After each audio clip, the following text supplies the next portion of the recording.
नमस्कार मंडळी, एका नवीन रेसिपी सोबत डिंपल्स किचन मध्ये तुमचे मनापासून स्वागत आहे। आज आपण नेहमीच्या शेंगदाण्याच्या चटणीपेक्षा थोडी वेगळी तसेच पटकन होणारी आणि सोपी अशी शेंगदाणा हिरव्या मिरचीची चटणी कशी करायची ते बघणार आहोत। त्याआधी चॅनलवर नवीन असाल तर चॅनलला सबस्क्राइब करायला विसरू नका।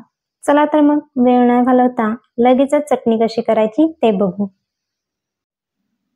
चटणी बनवण्यासाठी इथे मी एक लहान वाटी कच्चे शेंगदाणे घेतले आहेत। सगळ्यात आधी आपल्याला हे शेंगदाणे भाजून घ्यायचे आहेत। त्यासाठी इथे मी तवा गरम करत ठेवला आहे। तवा हलकासा गरम झाला की यात 1 चमचा तेल घालून या तेलात शेंगदाणे आपल्याला मंद आचेवर खरपूस असे भाजून घ्यायचे आहेत।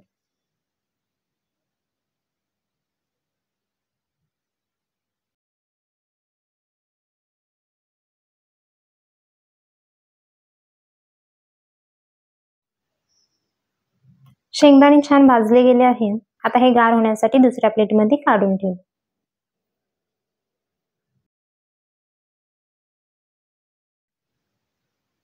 त्यानंतर तव्यावर 4 हिरव्या मिरच्या आणि 8 लसूण पाकळ्या घालून डाग पडेपर्यंत ह्या भाजून घ्यायच्या आहेत।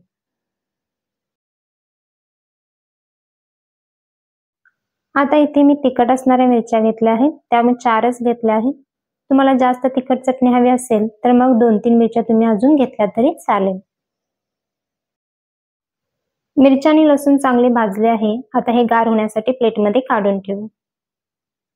शेंगदाणे, मिरच्या आणि लसूण गार झाले की मिक्सरच्या भांड्यात काढून घ्यायचे आहे।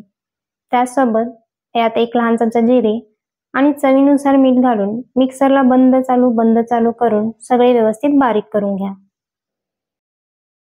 अशा पद्धतीने शेंगदाणा हिरव्या मिरचीची चटणी तयार आहे। नेहमी आपण शेंगदाण्याची चटणी लाल तिखट किंवा चटणी वापरून करतो, पण अशा पद्धतीने हिरवी मिरची वापरून शेंगदाण्याची चटणी नक्की करून बघा। एकदा खाल तर परत परत करून खाल अशी याची चव आहे। आणि अशा सोप्या साध्या पटकन होणाऱ्या वेगवेगळ्या चटणींचे प्रकार मी ऑलरेडी चॅनलवर शेअर केले आहेत। त्यांचीही लिंक मी डिस्क्रिप्शन बॉक्समध्ये देते, त्याही नक्की करून बघा। आणि ही रेसिपी तुम्हाला आवडली असेल तर लाईक आणि शेअर ही करा। पुन्हा भेटू परत अशाच एका छान रेसिपी सोबत।